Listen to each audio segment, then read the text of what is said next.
প্রথমে দেখে নিন আজকের সংবাদ শিরোনাম। বিজেপিকে ভোট দিন, সব অনুপ্রবেশকারীকে তাড়াবো, হুঙ্কার স্বরাষ্ট্রমন্ত্রী অমিত শাহের। পাকিস্তান চীনের মোকাবেলায় ৭৯,০০০ কোটি সমরাস্ত্র পাবে ৩ বাহিনী, অনুমোদন কেন্দ্রের।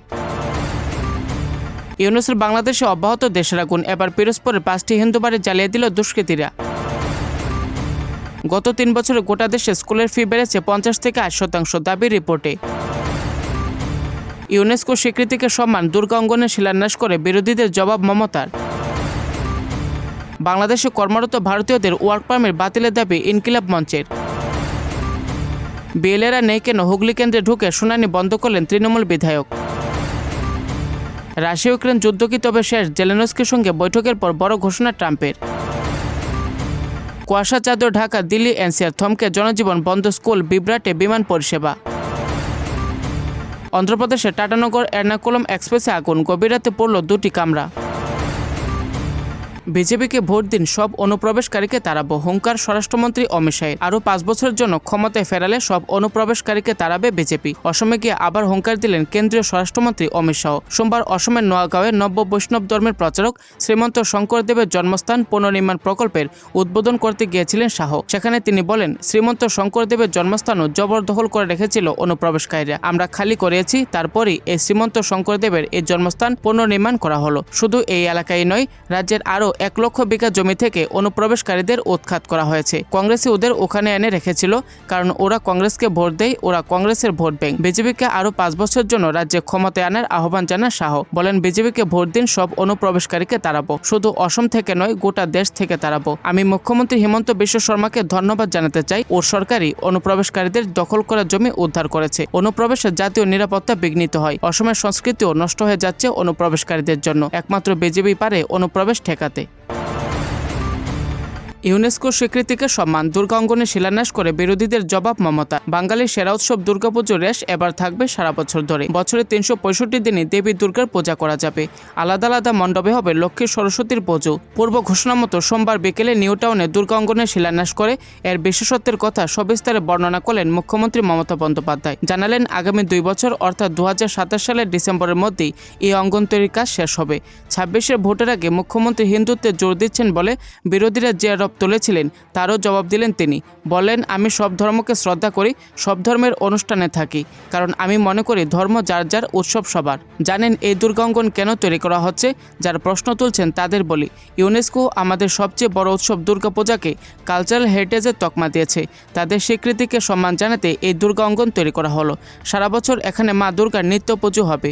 নিউটাউন বাসস্ট্যান্ডের উল্টো দিকে অ্যাকশন এরিয়া 1-এ নিউটাউন বাসস্ট্যান্ডের উল্টো দিকে অ্যাকশন এরিয়া 1-এ প্রায় 18 একরেরও বেশি জমিতে গড়ে উঠতে চলেছে এই দুর্গা অঙ্গন। পাক চীনের মোকাবেলায় ৭৯,০০০ কোটি সমরাস্ত্র পাবে 3 বাহিনী, অনুমোদন কেন্দ্রের। শক্তিবারে চীন পাকিস্তানের মতো প্রতিপক্ষকে শায়েস্তা করতে তৈরি হচ্ছে আত্মনির্ভর ভারত। এবার অস্ত্র এবং সামরিক সরঞ্জাম কেনার জন্য ৭৯,০০০ কোটি টাকা অনুমোদন করল প্রতিরক্ষা মন্ত্রী রাজনাথ সিংয়ের নেতৃত্বাধীন প্রতিরক্ষা সরঞ্জাম ক্রয় সংক্রান্ত কমিটি। এর ফলে শক্তি বাড়বে স্থল, নৌ, বায়ুসেনা 3 বাহিনীর। প্রতিরক্ষা মন্ত্রক সূত্রে খবর, সোমবার 29 ডিসেম্বর বৈঠক ছিল প্রতিরক্ষা সরঞ্জাম ক্রয় সংক্রান্ত কমিটির। সেখানে গোলন্দাজ বাহিনীর জন্য লয়েটার যুদ্ধাস্ত্র ব্যবস্থা, হালকা ওজনের radar, Pinaka multiple rocket launch সিস্টেমের জন্য দূরপাল্লা রকেটে ব্যবহারযোগ্য গোলা বারুদ, এছাড়াও ড্রোন শনাক্তকারী ইন্টিগ্রেটেড ড্রোন ডিটেকশন কেনার বিষয়েও অনুমতি দেওয়া হয়েছে। যাবতীয় অস্ত্র এবং সামরিক সরঞ্জাম কিনতে মোট ব্যয় হবে ৭৯,০০০ কোটি টাকা। প্রতিরক্ষা মন্ত্রক সূত্রে জানা গিয়েছে, আগামী কয়েক বছরে ভারতীয় সেনা ও উপকূলরক্ষী বাহিনীর জন্য প্রতিরক্ষা মন্ত্রক landing platform dock, 30mm naval surface gun, উন্নত হালকা torpedo, electro optical infrared search and track system এবং 76mm সুপার র্যাপিড গানের জন্য উচ্চ বিস্ফোরণ ক্ষমতা সম্পন্ন স্মার্ট গোলাও কিনবে। সব রকমভাবে বাহিনীকে তৈরি রাখাই উদ্দেশ্য। বিএলএরা নেই কেন, হুগলির কেন্দ্রে ঢুকে শুনানি বন্ধ করলেন তৃণমূল বিধায়ক। বললেন, লড়াই মমতা অভিষেকের নির্দেশেই। হুগলিতে এসে শুনানি কেন্দ্রে গিয়ে শুনানি প্রক্রিয়া বন্ধ করে দিলেন তৃণমূলের বিধায়ক অসিত মজুমদার। দাবি, শুনানিতে বিএলএ বা রাজনৈতিক দলের এজেন্টদের থাকতে দিতে হবে। সূত্রের খবর, দলের নেতাকর্মীদের সঙ্গে ভার্চুয়াল মাধ্যমে বৈঠক করে রবিবারই এই মর্মে নির্দেশ দিয়েছেন তৃণমূলের সর্বভারতীয় সাধারণ সম্পাদক অভিষেক বন্দ্যোপাধ্যায়। সেখানেও তিনি জানিয়েছেন, বিএলএদের শুনানি কেন্দ্রে থাকার বিষয়টি আসলে দলনেত্রী মমতার নির্দেশ। তারপরেই অসিতের এই তৎপরতা। তৎপরতা। 2 ঘন্টা শুনানি বন্ধ রাখার পর অসিত মানবিক কারণে অবস্থান তুলে নেন।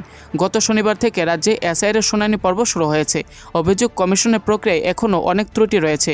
2002 সালের ভোটার তালিকায় নাম থাকলেও কেউ ডাক পাচ্ছেন বলে দাবি। অসুস্থ এবং বয়স্কদেরও দূরের শুনানি কেন্দ্রে বাধ্যতামূলকভাবে হাজিরা দিতে হচ্ছে, দীর্ঘক্ষণ বসে থাকতে হচ্ছে। এর বিরুদ্ধে সরব হয়েছে তৃণমূল। সোমবার বেলা 11টার পর দলবল নিয়ে চুঁচুড়া মগরা ব্লক অফিসে পৌঁছান অসিত। শুনানি বন্ধ করে অবস্থান বিক্ষোভ শুরু করেন। দাবি, দলের এজেন্টদের উপস্থিতিতে শুনানি করতে হবে, এজেন্টদের কেন্দ্রে প্রবেশ করতে দিতে হবে, তা না হলে নির্বাচন কমিশনকে লিখিত দিতে হবে। কেন এজেন্টরা কেন্দ্রে থাকতে পারবেন না তা সংশ্লিষ্ট আধিকারিককে লিখে দিতে বলেন অসিত। বাংলাদেশে কর্মরত ভারতীয়দের ওয়ার্ক পারমিট বাতিলের দাবি হাদির সংগঠনের। দিল্লির বিরুদ্ধে আদালতে যাওয়ার জন্য চাপ সৃষ্টি। ওসমান হাদির খনি পরিকল্পনা এবং সাহায্যকারীদের গ্রেপ্তার করার পাশাপাশি আরও 3টি দাবি তুলল ইনকিলাব মঞ্চ।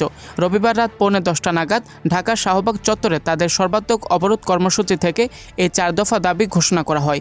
দাবি পূরণের জন্য বাংলাদেশের অন্তর্বর্তী সরকারকে সময় বেঁধে দিয়েছে ইনকিলাব মঞ্চ। মঞ্চের তরফে জানানো হয়েছে, তাদের প্রধান দাবি হলো হাদির খুনি এবং হত্যাকাণ্ডের সঙ্গে প্রত্যক্ষ বা পরোক্ষভাবে যুক্ত প্রত্যেককে বিচারের আওতায় আনতে হবে। তাদের বাকি 2টি দাবি ভারত সম্পর্কিত। হাদির সংগঠনের তরফে বাংলাদেশে কর্মরত ভারতীয়দের কাজের পারমিট বা ওয়ার্ক পারমিট বাতিলের দাবি জানানো হয়েছে। সেক্ষেত্রে সংগঠনটির যুক্তি, বাংলাদেশের স্বাধীনতা এবং সার্বভৌমত্ব টিকিয়ে রাখতে এই পদক্ষেপ করা জরুরি। মোহাম্মদ ইউনূসের সরকারের কাছে ইনকিলাব মঞ্চের 3য় দাবি হলো, ভারত যদি শেখ হাসিনা এবং আওয়ামী লীগের অন্য নেতাদের ফেরত না দেয় তবে দিল্লির বিরুদ্ধে আন্তর্জাতিক আদালতে মামলা করতে হবে। তাদের 4র্থ এবং শেষ দাবি হলো, বাংলাদেশের গোয়েন্দা সংস্থা আইনশৃঙ্খলা রক্ষাকারী বাহিনীতে থেকে যারা পরস্পর বিরোধী মন্তব্য করে জনগণকে বিভ্রান্ত করছেন তাদের চাকরিচ্যুত করে বিচারের মুখোমুখি করতে হবে। বাংলাদেশের গোয়েন্দা সংস্থা সেনাবাহিনীতে আওয়ামী লীগ ঘনিষ্ঠ অনেকে রয়েছেন বলে দাবি ইনকিলাব মঞ্চের। তাদের বিরুদ্ধেও আইনি পদক্ষেপের দাবি জানানো হয়েছে।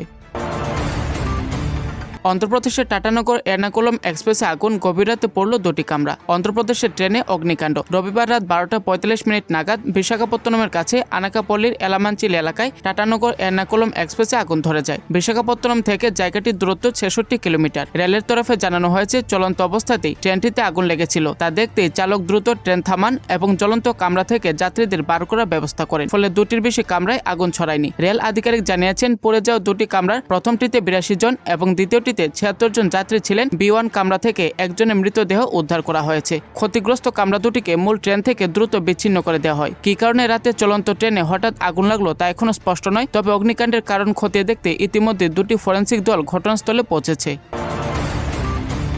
রাশিয়া ইউক্রেন যুদ্ধ কি তবে শেষ? জেলেনস্কির সঙ্গে বৈঠকের পর বড় ঘোষণা ট্রাম্পের। ইউক্রেন ও রাশিয়ার মধ্যে দীর্ঘস্থায়ী যুদ্ধের অবসান কি তবে আসন্ন? রবিবার ফ্লোরিডায় ইউক্রেনের প্রেসিডেন্ট ভলোদিমির জেলেনস্কির সঙ্গে রুদ্ধদ্বার বৈঠকের পর ডোনাল্ড ট্রাম্পের বক্তব্যে সেই ইঙ্গিতের জন্য স্পষ্ট হয়ে উঠছে। বৈঠকের পর এক যৌথ সংবাদ সম্মেলনে ট্রাম্প দাবি করেছেন, 2 দেশই শান্তি চুক্তির খুব কাছে চলে এসেছে। ডোনাল্ড ট্রাম্প জেলেনস্কির সঙ্গে তার বৈঠকটিকে চমৎকার বলে অভিহিত করেছেন। তিনি জানিয়েছেন, জেলেনস্কির সঙ্গে বৈঠকে বসার ঠিক আগেই রাশিয়ার প্রেসিডেন্ট ভ্লাদিমির পুতিনের সঙ্গে তার সফল একটি ফোনালাপ হয়েছে। ট্রাম্প বলেন, আমরা অনেক বিষয় নিয়ে আলোচনা করেছি। আমি মনে করি আমরা একটি চুক্তির খুব কাছাকাছি পৌঁছে গিয়েছি। নিরাপত্তা নিশ্চয়তা সংক্রান্ত বিষয়ে 95% ঐকমত্য তৈরি হয়েছে। তবে ট্রাম্প এও স্বীকার করেছেন, এখনও 1-2টি অত্যন্ত জটিল সমস্যা রয়ে গিয়েছে, যার মধ্যে প্রধান হলো দনবাস অঞ্চল। ট্রাম্প জানিয়েছেন, দনবাস ইস্যুটি এখনও অমীমাংসিত, তবে এটি সমাধানের পথে। অন্ধ্রপ্রদেশের টাটানগর এর্নাকুলম এক্সপ্রেসে আগুন, গভীর রাতে পড়ল 2টি কামরা। অন্ধ্রপ্রদেশের ট্রেনে অগ্নিকাণ্ড। রবিবার রাত 12:45 নাগাদ বিশাখাপত্তনমের কাছে আনাকাপল্লির এলামাঞ্চিল এলাকায় টাটানগর এর্নাকুলম এক্সপ্রেসে আগুন ধরে যায়। বিশাখাপত্তনম থেকে জায়গাটির দূরত্ব 66 কিলোমিটার। রেলের তরফে জানানো হয়েছে, চলন্ত অবস্থাতেই ট্রেনটিতে আগুন লেগেছিল। তা দেখতেই চালক দ্রুত ট্রেন থামান এবং জ্বলন্ত কামরা থেকে যাত্রীদের বার করার ব্যবস্থা করেন। ফলে 2টির বেশি কামরায় আগুন ছড়ায়নি। রেল আধিকারিক জানিয়েছেন, পড়ে যাওয়া 2টি কামরার প্রথমটিতে 82 জন এবং দ্বিতীয়টি 76 জন যাত্রী ছিলেন। B1 কামরা থেকে একজনের মৃতদেহ উদ্ধার করা হয়েছে। ক্ষতিগ্রস্ত কামরা দুটিকে মূল ট্রেন থেকে দ্রুত বিচ্ছিন্ন করে দেওয়া হয়। কী কারণে রাতে চলন্ত ট্রেনে হঠাৎ আগুন লাগলো তা এখনও স্পষ্ট নয়। তবে অগ্নিকাণ্ডের কারণ খতিয়ে দেখতে ইতিমধ্যে 2টি ফরেনসিক দল ঘটনাস্থলে পৌঁছেছে। গত 3 বছরে গোটা দেশে স্কুলের ফি বেড়েছে 50 থেকে 80%, দাবি রিপোর্টে। স্কুলের ফি বৃদ্ধির চাপে সন্তানের নতুন ক্লাসে ওঠা মানে আতঙ্ক অভিভাবকদের। নতুন শিক্ষাবর্ষ শুরু হতে স্কুলের ফি দেখে চক্ষু চরকগাছ হচ্ছে তাদের। দেশের সব রাজ্যে বেশিরভাগ বেসরকারি স্কুলের ফি গত 3 বছরের মধ্যে 50 থেকে 80% বৃদ্ধি পেয়েছে, এমনটাই দাবি করা হয়েছে একটি রিপোর্টে। লোকাল সার্কাস নামে একটি কমিউনিটি সোশ্যাল মিডিয়া প্ল্যাটফর্মের সমীক্ষায় অংশগ্রহণ করেন প্রায় 31,000 অভিভাবক। ভারতের 309টি জেলায় সমীক্ষা চালানো হয়। সমীক্ষার সেই রিপোর্টে উঠে এসেছে বেশ কিছু গুরুত্বপূর্ণ তথ্য।